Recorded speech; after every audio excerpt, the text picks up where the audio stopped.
balayé of Glare, agus Green Mahagat of Randoin, a Sochtan Curve, a Hayward Loher and you. I do hope that Mickey Hart knows that a Tyrone man has been commemorated in Cavan, because it'll come as some surprise to him, that even if he did have Cavan antecedents.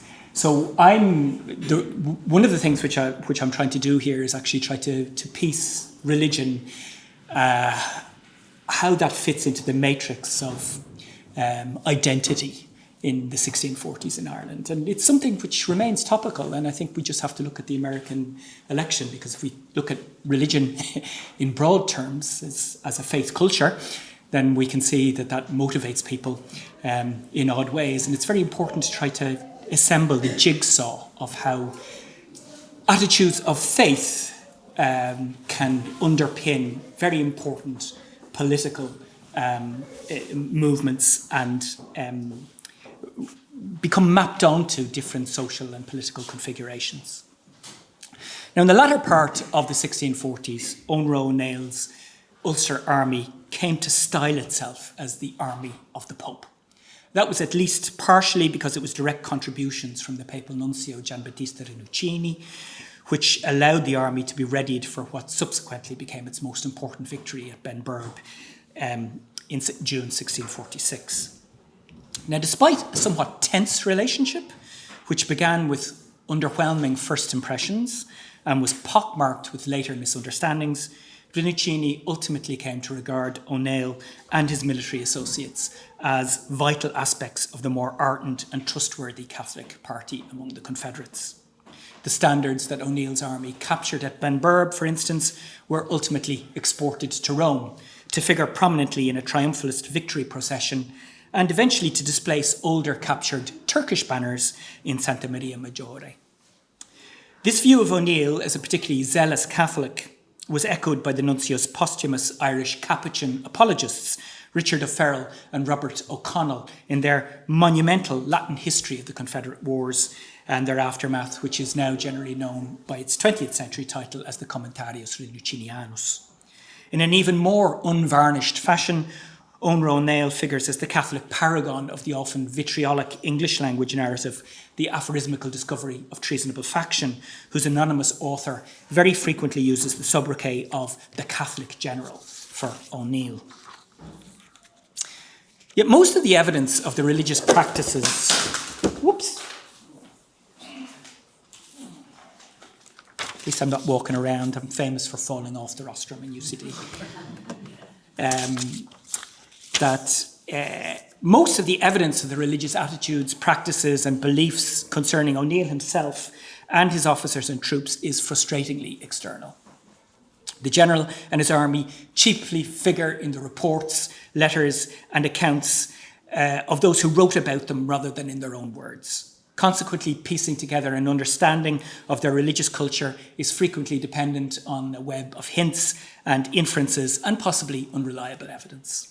For example, the extraordinarily interesting pre-battle oration which O'Neill possibly gave prior to Benburb, which I'll be analysing later, may in fact be entirely the product of the anonymous author of the aphorismical discovery's own pen, or it may follow quite closely what O'Neill actually said, or it may lie somewhere between these two extremes as a gilded, sharpened and refined account of the general's words. Nor was the Ulster Army itself completely homogeneous. O'Neill himself, as we have learned, had been absent from Ireland for almost 40 years in Spanish military service when he returned in 1642. Several hundreds of the officers in the army were also returning exiles, including his son Henry, who was probably representative of quite a number of second generation exiles who'd probably been born abroad and were in all likelihood coming back to Ireland for the first time as adults. The great bulk of the rank and file, however, were native to the island. Relatively few ordinary soldiers were released from continental service to return from the island during a decade when the principal Catholic powers were heavily engaged in warfare of their own. And anyway, only recent recruits could have really returned because statistically after 5 years in an early modern army, you were dead.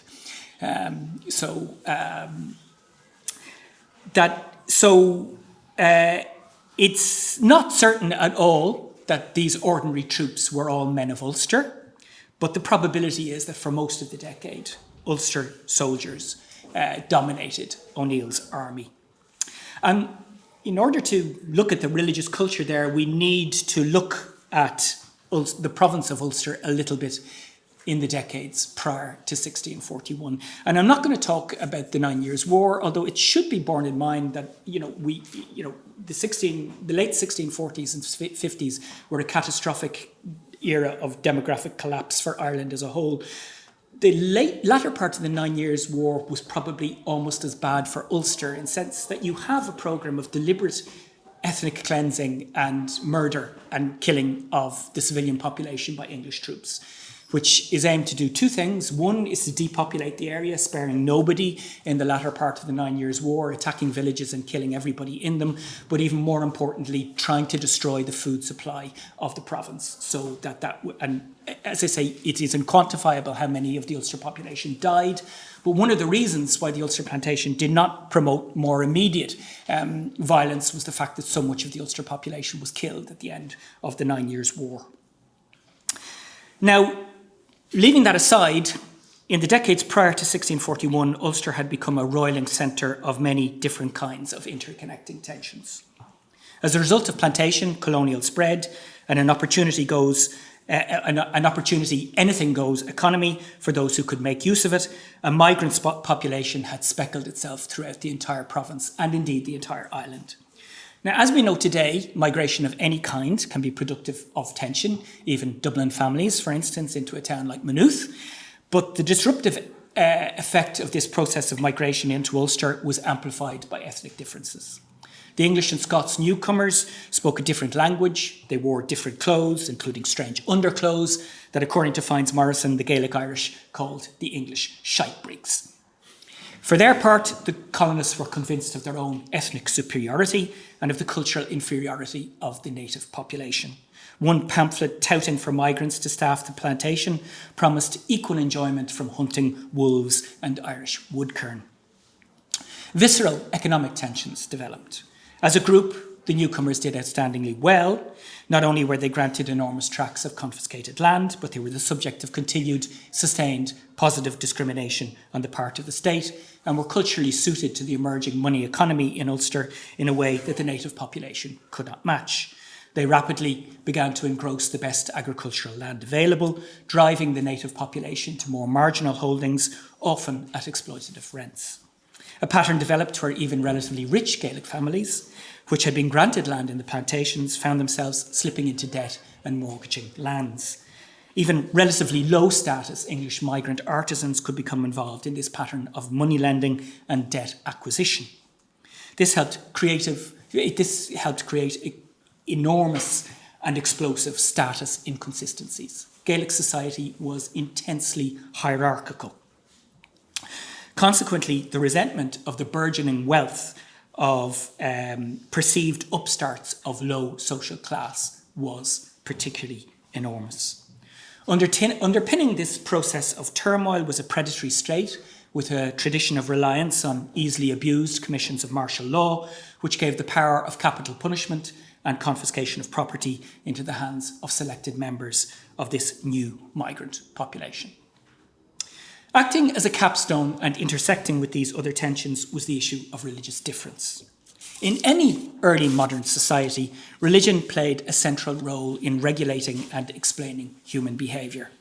Belief in divine providence, that God rewarded good deeds and punished sin, was ubiquitous.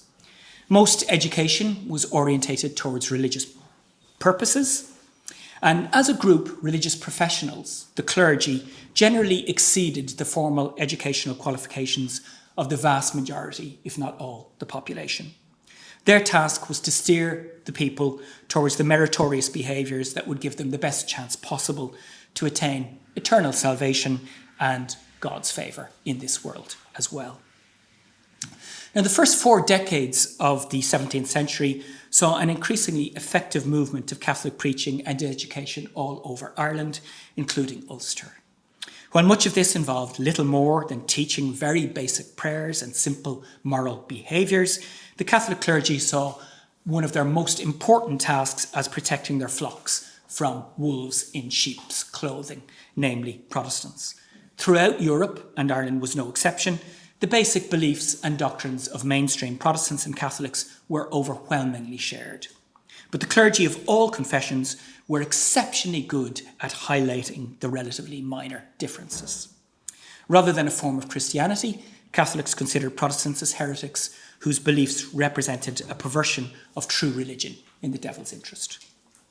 All over Ulster, Franciscan friars, often better educated than the parish clergy, provided supplementary preaching, which, if it reflected the tone of the writings which have survived, was vitriolic in the extreme and was full of ad hominem attacks on Protestant reformers, particularly Luther and Calvin, that emphasised their depravity, their pact with the devil, and their fleshly appetites. For their part, Protestants in Ireland overwhelmingly denied that Catholicism was a valid branch of Christianity and considered it the religion of Antichrist. The collapse of the English state in Ireland in 1641 was precipitated by an uprising in Ulster which gradually spread throughout the island. Originally conceived as a type of coup d'etat, the rebellion rapidly took on a life of its own as local populations mounted attacks on English settlers. Typically, these attacks saw English families being confronted in their homes by larger groups of locals who plundered their property, destroyed their documents, stripped them, and then expelled them. Some were murdered even at this early stage, but the majority who died fell victim to exposure as they sought refuge elsewhere. Such attacks represented a violent expression of the economic, social, and political resentments that the local communities had been nurturing for decades. The settlers were perceived as exploitative, foreign, repressive immigrants and upstarts receiving their just deserts. Such incidents corresponded to what can be described as a pattern of subaltern violence, namely violence perpetrated by a collective that believes itself to have been oppressed, marginalised, and persecuted by a dominant grouping. We can think, for instance, of peasant revolts, we can think of slave revolts, we can perhaps think of the violence which occurred in Israel/Palestine in October the 7th of last year in this regard. Violence of this kind has often been observed to take great delight in humiliating its victims for a complex matrix of motivations. As revenge and payback for the indignities previously suffered, as a response to the fear of future repression, and also from the need to combat and repress feelings of admiration for the victims.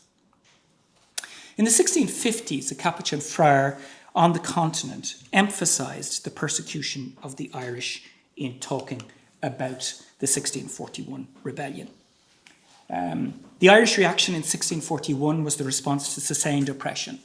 Let me only add that the English and Scottish heretics practised such autocratic rule against the Catholics of Ireland in the reign of James and Charles that the long-lasting peace extending unbroken from 1603, when James began his reign, down to 1641, when the Irish began the war, was a long drawn-out martyrdom for very many leaders and nobles of Ireland and other natives of lower status. And this autocratic rule was a device for destroying the people one by one, applied, even if not planned with this purpose, and far crueler than even the most disordered wars.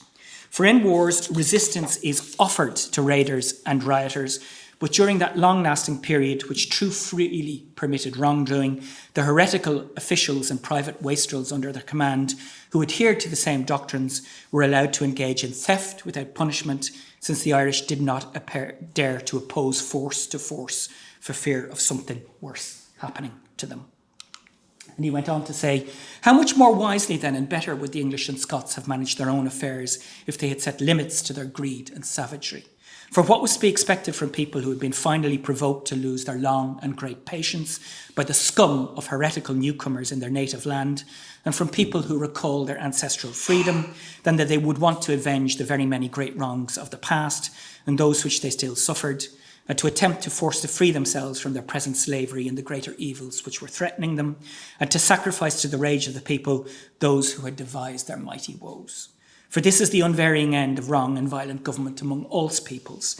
If they had not driven innocent people who had long borne with a calm demeanour because of their love of God, their practically slavish status, into that war, at the beginning of which, in a period of just 2 months, we read that 200,000 heretics were slaughtered in a variety of ways. And very interesting that although that didn't happen, that 200,000 heretics were slaughtered, the Capuchin friar of Ferrol is prepared to accept the Tempelian or the Jones Protestant view of the number of casualties at this point in time.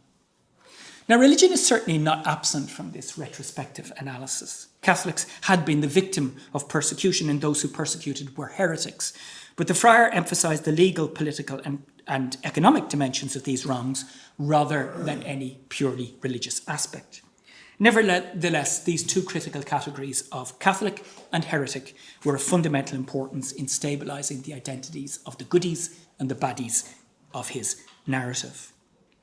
These religious classifications provided an underpinning justification for the dehumanisation of the settler population, which mobilised not merely secular tensions, but a conception of the world and its history put forward and sustained by the educated clerical elite.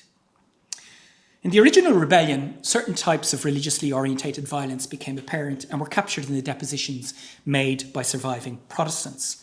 John Parry, for instance, recalled that upon the burning of Armagh, the rebels killed such Protestants as they found in their way, and after stripping them, laid the sacred Bible and the privy parts of some of them in contempt of the same, as William Doolan, who, as he told his deponent, was an eyewitness, informed him. He also noted that Thomas Chambers, Esquire, told this deponent that one Patrick Carrach O'Cullen, opening the sacred Bible, pissed upon the same, saying, "If I could do worse with it, I would." This first action was clearly intended as an action of contempt and detestation of the bodies and Bibles of the dead Protestants.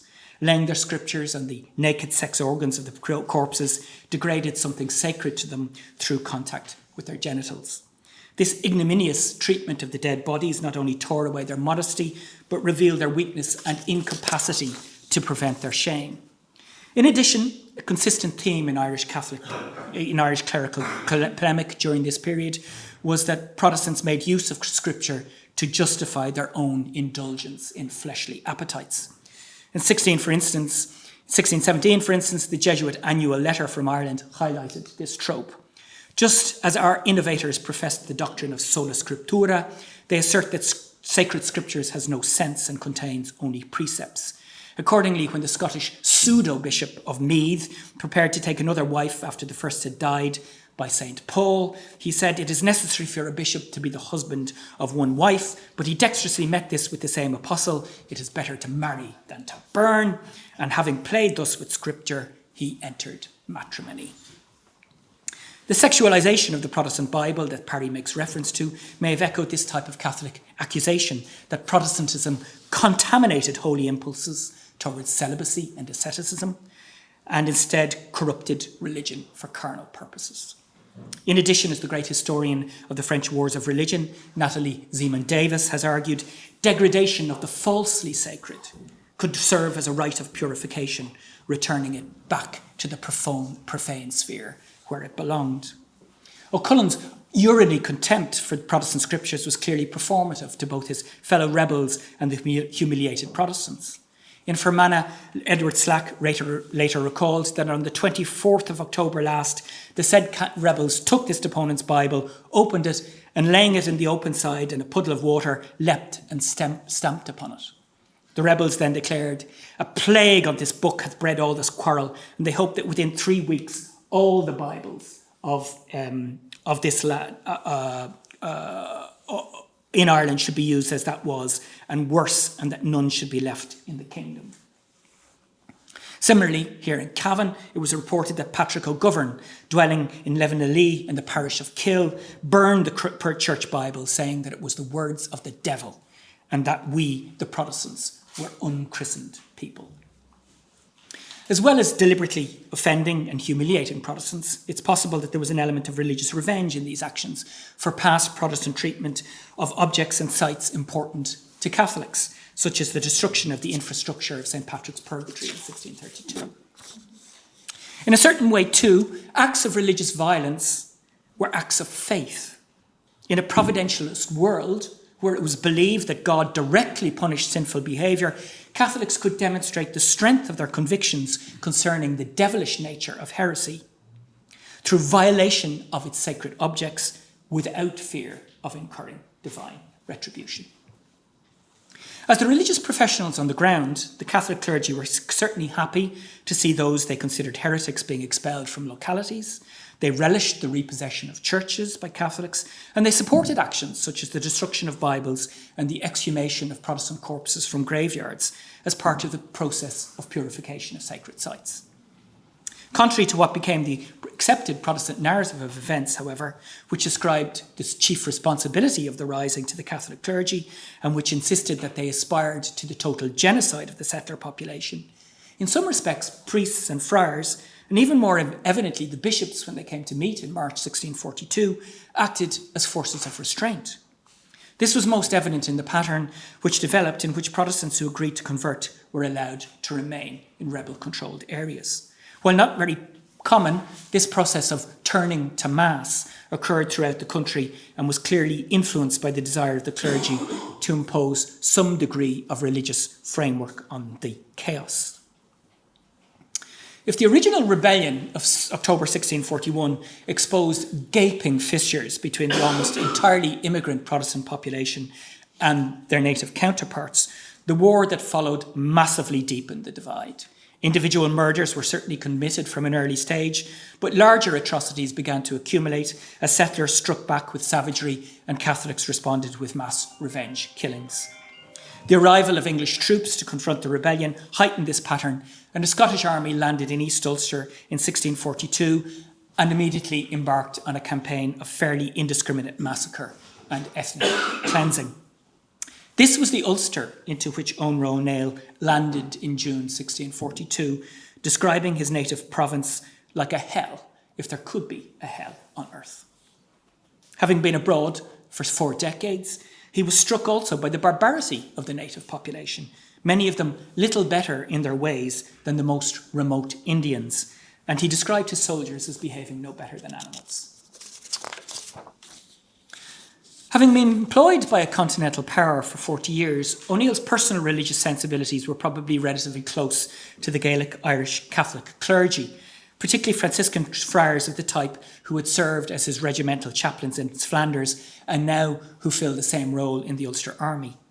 He was accustomed to fighting against heretics, but in an organised military context governed by relatively robust conventions of warfare and assumptions concerning acceptable soldierly behaviour. Adapting these to Ireland was difficult. As a commander, O'Neill placed a paramount importance in discipline, which was the key to effective operations in the field, but he also recognised the difficulty in maintaining rigid discipline without access to regular pay and an adequate commissary, which he almost invariably lacked. His first years in Ireland were a period of relatively limited achievement. It was the arrival of the papal mission to Ireland in late 1645, which helped to elevate his importance within the Confederate Association. Rinuccini's first impressions of O'Neill were of a taciturn and unforthcoming individual. The nuncio's chief lieutenant in Ireland was Dionisio Massari, the Dean of Fermo, who initially also got off on the wrong foot with the general. Having been sent to O'Neill by Rinuccini to ascertain what supports he needed from the supplies that the papal representatives had brought to Ireland, Massari and his superior were both surprised at the moderation of O'Neill's demands. When O'Neill later realised that he could have asked for more and tried to do so, it led to a heated exchange with Massari. In the end, O'Neill received about a third of the papal supplies, half of what went to the Leinster army. Despite the fact that by March 1646, Rinuccini believed that Ulster was the most Catholic province in Ireland and professed a singular reverence to the Supreme Pontiff. Helping to sustain this view of the Gaelic Irish of Ulster, whom he described as accustomed by nature to suffer and inured to the cold of that northern climate, they desire little and have need of little. Without bothering with bread, they live on grasses and butter. They drink milk and as a great delicacy whisky. They hardly have shoes and a few objects. They cover themselves with a mantle of wool. They care more for the state of their swords and muskets than their own bodies. They rarely touch money and rarely quarrel about it. On a later occasion, he referred to the Ulster soldiers as by nature quite barbarous, although good Catholics. As a result, though he retrospectively regretted it, he allocated more money to the Leinster army, which was closer in its habits and expectations to places such as England or Flanders. After he'd left Ireland, he continued to believe that the Gaelic Irish, whose centre of gravity he located in Ulster, were more committed to Catholicism and thus more meritorious, but in a somewhat condescending fashion, described them as rough in their manner of living and often of slow comprehension, of less ability in negotiations. Masari echoed some of these attitudes, referring to but in less ethnographically superior terms, referring to the Ulster people as so Catholic and reverential to the Holy See. It was the Battle of Benburb which marked the first major change in Rinuccini's attitudes towards O'Neill, from considering him rather unfortunately irremovable from post, despite his erratic and grasping nature, to a much greater enthusiasm. Aside from money and arms, Rinuccini had apparently authorised a leading Irish Franciscan, Boethius MacEoghan, to join the Ulster Army with the power to offer a plenary indulgence, that is, complete remission of sins, to its soldiers. Prior to the battle, the army was apparently commanded to kneel and were granted a general absolution and received the indulgence. MacEoghan then led them through a rosary and other prayers. The choice of prayers particularly dedicated to the Virgin Mary was hardly by accident. One of the chief fault lines between European Catholicism and Protestantism in the 17th century concerned the practice of intercessory prayer.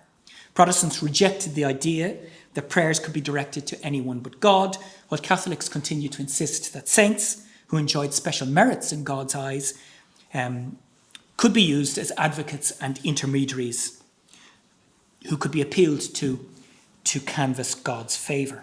At the very apex of this system was the Virgin Mary, whose intercessory prayers were believed to carry particular weight with her Son. As a mother and a woman, Mary was also conceived as a particularly tender-hearted and merciful figure to whom wretched sinners could appeal despite deserving nothing but punishment. Another religious fault line concerned the use of images in worship. Many Protestants were intensely suspicious of pictures and statues, believing that they led to superstitious reverence of mere objects as being invested with sacred power, whereas Catholics were much more tolerant of the idea that images could help worshippers, particularly the more uneducated, to open their hearts and to provide a focus for devotion. Protestants were especially opposed to images of saints on the grounds that these could become the focus of actual idolatry. Iconoclasm, the removal and destruction of sacred images and statues, thus became a feature of the early Reformation across Europe, including a vast amount of material representing the Virgin Mary, by far and away the most important saint from a Catholic perspective. Such behaviours made it easy for Catholics to believe and accuse Protestants of despising the Virgin Mary. Ostentatious reverence for Mary thus developed into something of a touchstone of Catholic belief, an easy way for people to identify their religious allegiance and to direct anger at Protestants without necessarily understanding the theological debates concerned. According to a Protestant witness, the battle cry of the Ulster Irish at Benburb was Santa Maria, and Eoghan O'Neill encouraged his troops that by God's assistance and the intercession of his Blessed Mother and all the holy saints in heaven, they would enjoy victory.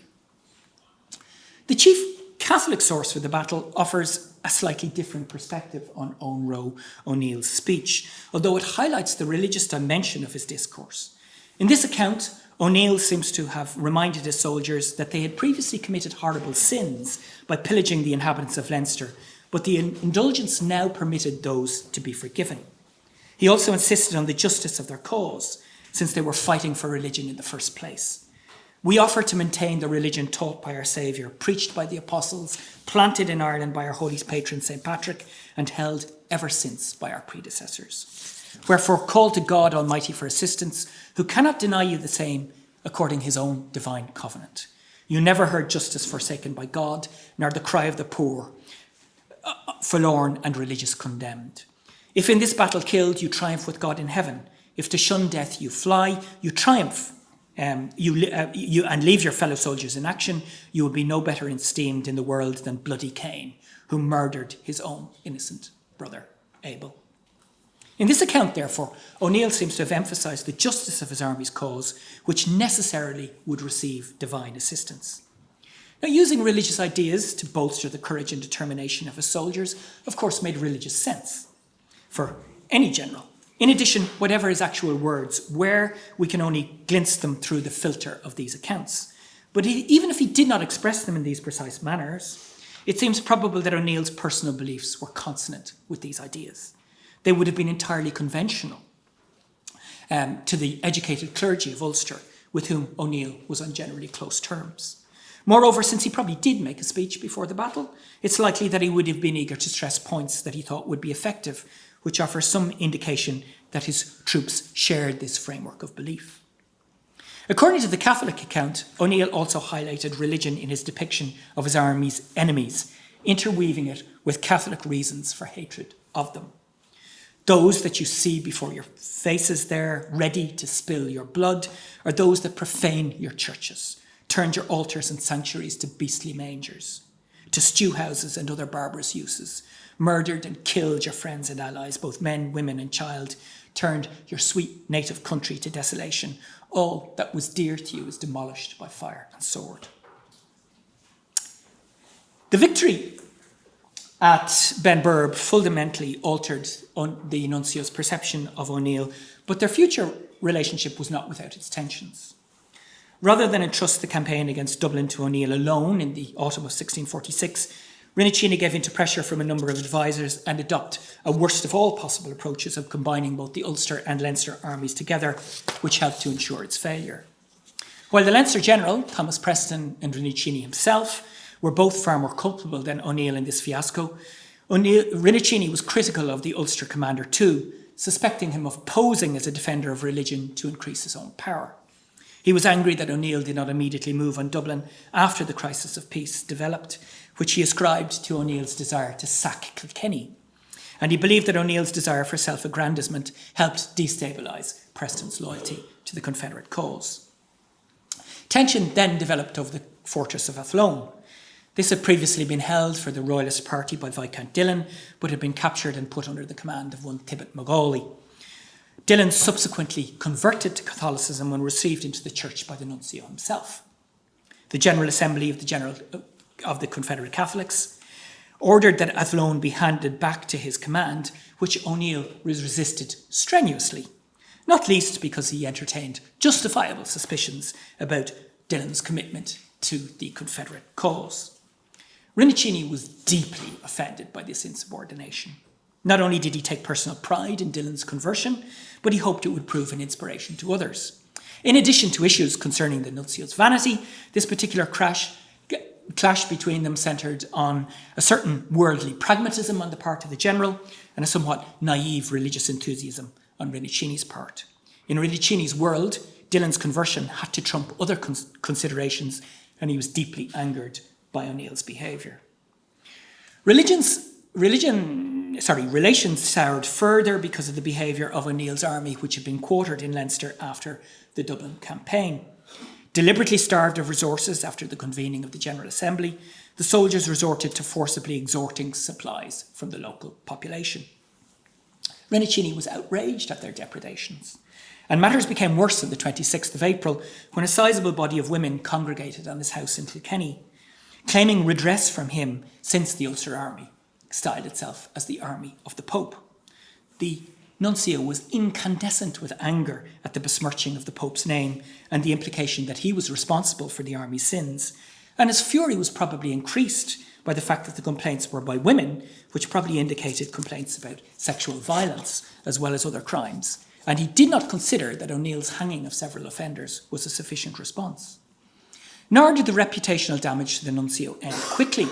A month later, it was reported that when Rinachini passed a village on his journeys, the common people run and cry after him, cursing him, and all who sent him to Ireland to create ruin there and to cause so many families to die of hunger. They go and cry in the same way before his house in Kilkenny, throwing stones against the window, and this because he supports O'Neill. These factors fed into the nuncio's support for the idea that in 1647 O'Neill's army should be diverted into Connaught. The general himself was deeply uneager to go. Rinachini not only wanted to put an end to the depredations of the troops in Confederate Leinster, but he was fired by enthusiasm that a successful campaign could liberate and reopen St. Patrick's Purgatory. Rinachini was filled with religious enthusiasm at this prospect. Now, there's little reason to believe that O'Neill wouldn't have liked to reopen St. Patrick's Purgatory, But Tadhg had no strategic military importance whatsoever, so it didn't figure on his list of priorities. In the event, the destruction of Preston's army at Dungan's Hill in August 1647 necessitated O'Neill's urgent recall, and following the destruction of the Munster army at Knocknanoose in November, he commanded the only significant army left to the Confederates.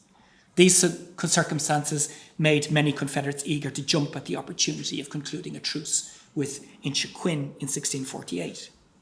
Now, despite his past difficult relationship with O'Neill, Rinuccini had no hesitation in opposing this and dismissing the idea that a truce with Inchiquin's heretical forces could possibly be seen as better than protecting Confederate territory in Munster and Leinster with O'Neill's Ulster forces. His attitudes in this regard were consistent with his position concerning Athlone in early 1647. Religious considerations should always trump narrow political reasoning. The excommunication crisis of 1648 probably marked the first real warmth on the nuncio's part towards the Ulster General. He was touched by the General's humility and reverence for his office at a time when the nuncio himself had become something of a fugitive. But O'Neill's performance in the ensuing Confederate Civil War soured the relationship further. Not only did the Ulster General lose, but when Rinuccini was besieged in Galway, he was surprised that O'Neill made no real attempt to come to his assistance. In his later relation to the Pope, he contrasted O'Neill's behaviour sharply with that of Colonel Roger Maguire, whom he described as a soldier of the greatest valour and a most perfect Catholic, who apparently reproved the Ulster General sharply for not going to Rinuccini's aid. This particular incident had some parallel with the Connaught campaign of the previous year. For Rinuccini, a largely religiously inspired objective, such as restoring St. Patrick's Purgatory or protecting the dignity of the Pope's representative in Ireland, could legitimately be factored into military planning. O'Neill was more pragmatic in his choice of targets, although in this instance it could be noted that he did agree to send Maguire to Connaught with a detachment of the Ulster Army, which ultimately was defeated and Maguire was killed. Of interest also in the current discussion is the manner in which Rinuccini so warmly praised Maguire's Catholicism. It seems probable in this regard that the characteristic which he most admired was the combination of religious ardour and reverence towards the papal authority which the nuncio represented and which Maguire demonstrated. After his experiences in Galway, Rinuccini was eager to leave Ireland despite O'Neill's efforts to have him remain. One of the reasons he made use of in departing was that even if O'Neill did not come to an accommodation with the excommunicated victors of the Confederate Civil War, who were then completing negotiations to put themselves under the authority of the Marquess of Ormond, he would be obliged to enter some arrangement with parliamentarian forces. Consequently, there would be no party in Ireland which was not cooperating with heretics. If there was an ungenerous dimension to this assessment, Rinuccini was probably entirely correct that this was a scandal that his master could do without. The nuncio had already pushed the boundaries of his authority on behalf of O'Neill on numerous occasions prior to this, but by late 1648 he was exhausted and too dispirited to try to continue. Now, the large corpus of documentation compiled by the papal delegation to Ireland in the 1640s does help to provide an alternative perspective on the religious culture of the Ulster Army and its commanders. In the first place, the Italians left Ireland far more critical of Old English Catholicism than its Gaelic Irish counterpart. Critical in this regard was their belief that papal authority was more respected and reverenced by Gaelic Catholics. While it was easy for their critics to assume that Rinuccini and his companions simply liked having Gaelic Irish Catholics fawn all over them, this was probably too cynical a view. Rinuccini and his colleagues were equally reverential and respectful of the papal office with which they'd been entrusted. In the world of 17th century Catholicism, the authority of the Pope had become, in many respects, the single most important defining characteristic of the true Church.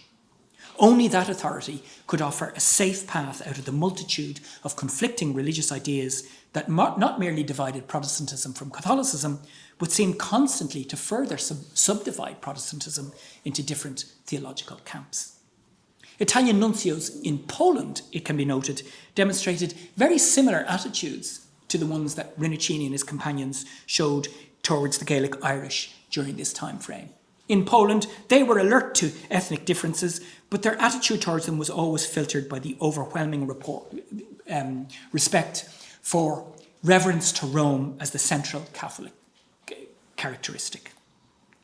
A commitment to religious orthodoxy trumps everything else. Rinuccini and the others of his mission did not expect the soldiers of the Ulster Army to be particularly learned or sophisticated in their religious engagement.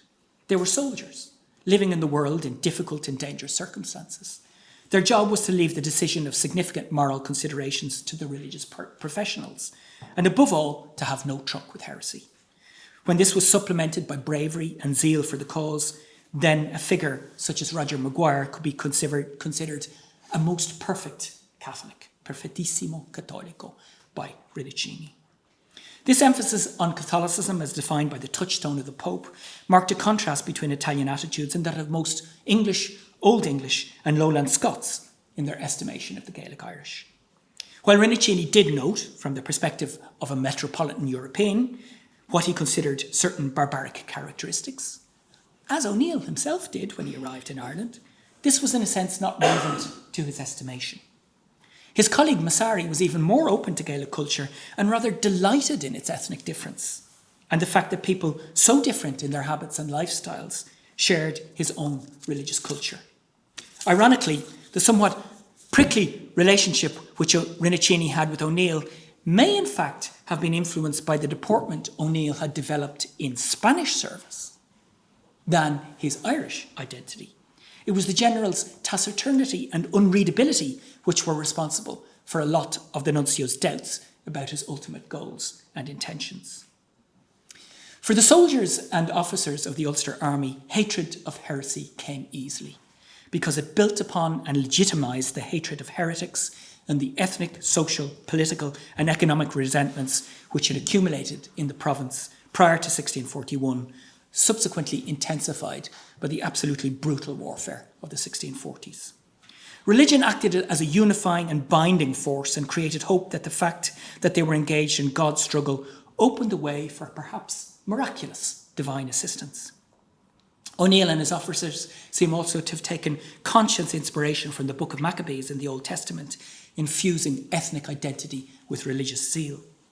The fact that the Ulster Army managed to survive as long as it did in very unpromising circumstances into the 1650s was a product of many factors, including O'Neill's generalship and the peculiar commissary arrangements with the Ulster Cracks. But, as with the more celebrated example of the new model army, the binding power of its religious culture was not without significance. In several different domains, such as providing a sense of purpose, of increasing cohesion, and in allowing the army to receive the patronage and support of the clerical leadership during the 1640s, it was the religion of the army of the Pope which was a critical factor. Many thanks.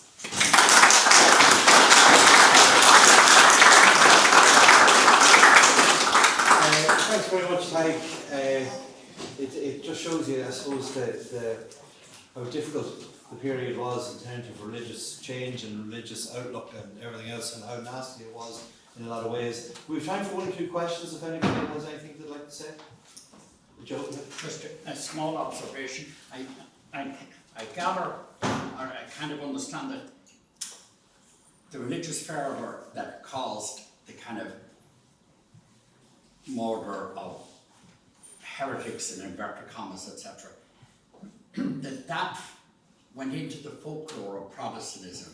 Absolutely. Here, and without any reference to what went before it, and that it would have fed into quite a lot of subsequent sectarianism. And right up to the present day, you would have, if you were talking to members of the Protestant community, they would remember atrocities from 1641, and they would have, there was a great distrust of their Catholic neighbours built in then. Absolutely. I think if you wanted to take, kind of what's happening in Palestine, Gaza now, for instance, that there would be, an Israeli view would be what happened in that it starts in October 7th, if you like, that this is utterly. So that's the narrative which you have, is that this is awful what happened, whereas a Palestinian narrative would be, well, there's a lot went before that. There were some shocking atrocities, like throwing people into, there wasn't the famous ones with the lakes and etc. Portadown, yeah, absolutely, yeah. And they have really gone into the consciousness. 16, you know, in an odd way, the Battle of the Boyne is an invented memory in a way that 1641 wasn't. In the sense that the Battle of the Boyne really emerges more than anything else as you know, in the bicentenary of it. In the late 1890s. So that, you know, for most of Irish history since 1641 was the principal reference point of Protestant identity. What did they take out of it? One, that God allowed this to happen to them because they're providentialists too. So, you know, one of the central problems for any religious community in the early modern period is, why do bad things happen to good guys? So what were their sin? Their sin was tolerating idolatry. Their sin was tolerating Catholicism in Ireland. That's why. The second thing was that we were caught by surprise. We didn't know that this was going to come. The third is that the Catholics all want to murder us. So what you get is you get a legitimising narrative that you cannot trust Catholics. You cannot tolerate the Catholic clergy because they are out to commit genocide. And in many ways, you know, the whole thrust of Protestant identity in 18th century Ireland is predicated on a certain interpretation of what 1641 was. Paisleyism in contemporary times. You will find it scholars. Absolutely, yeah. We have time for one more, if anyone. Con, yeah. Yeah, when Bishop Bedell died in 1642, I think, the Catholic Bishop of Kilmore didn't want him buried in the graveyard. I mean, there were places where they actually dug up Protestants as heretics out of graveyards to, you know, and I think the O'Reillys overruled him, and he was buried in the graveyard as he wished in his family tomb there, whatever it is. Yeah. That's just an interesting.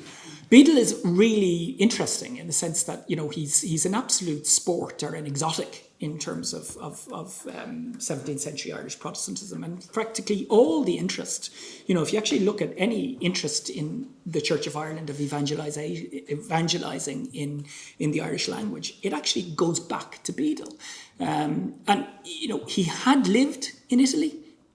He had a more sophisticated interaction with Catholicism. But, you know, incredibly, Bedell, one of the recent things that I did was that I was looking at the Bishop of Derry, Downham, in the 1630s. And Downham is a bishop in Derry who writes a book on prayer. And one of the interesting things is that it's a savage attack on Catholicism because it has prayers in a meaningless language, i.e. Latin. And this is the Bishop of Derry, who doesn't speak any Irish, the population of whose diocese is 90% monoglot Gaelophone, who is attacking Catholicism as a religion which does not preach in the language of the people. So Bedell is almost unique in that respect. And one of the very few members of the clergy who, there's an element to which I think he's seen as a kind of well-meaning idiot. That I think there's an element about that with the, you know, kind of that he is recognised as different, qualitatively different to most of the, and of course, you know, he's bitterly resented by his Protestant. By his Protestant co-religionists. You know, I mean, Bedell is involved in a whole series of lawsuits kind of saying, you can't put Gaelic clerics in there. It's illegal. You can't do that. I think it was... Sorry, of another conference maybe. Yeah, well, funny, I'm working on a book of essays about it at the moment, so, but one of the things your colleague Mark Cable said about Bedell was, he was a very, very godly man. He was very black and white in a lot of ways, so you didn't want to share an office with him, you know, like, because he'd be so, you know, straight down the line, and this is it and that is that, and you know, there was no give in a lot of ways in relation to like that he had no time, as you say, for his clergy not doing what they were supposed to be doing, or Gaelic clergy being put in, or whatever it was, you know. So yeah. he was very, very tight on a lot of that stuff, and on almost maybe academic in his approach. Very. Where a lot of them were. You know, they were academics. You know, he's interesting in the sense that he actually doesn't need the gig. You know, most of the clergy who get bishoprics in Ireland are relatively younger, they're making their careers, it's a step up. Now, he is promoted to becoming a bishop, which he wasn't particularly interested in, but he was comfortably off in southern England. You know, like, I mean, his wife was absolutely opposed. She was appalled at the idea of coming to Kilmore. You know, like, I mean, there she is, a woman in her late 50s who's, you know, being, you know, uprooted from southern England and sent out into the wilds, you know, and he says, well, she'll just have to put up with it. She is worried, she'll have to put up with that. Again, that's another aspect of him that, you know, both in his, you know, in his career stage and in his attitudes. He's a very, very unusual cleric. Folks, I think we're going to wrap up now, and there's refreshments outside, but I think we're at 1 o'clock. So we'll be back in seated for 2 o'clock for Con's talk and my own after that. And as I say, there's reenactments going on outside, so if you want to have a look at those as well. But just one more time, just a big thank you to Tadhg and to Eoghan.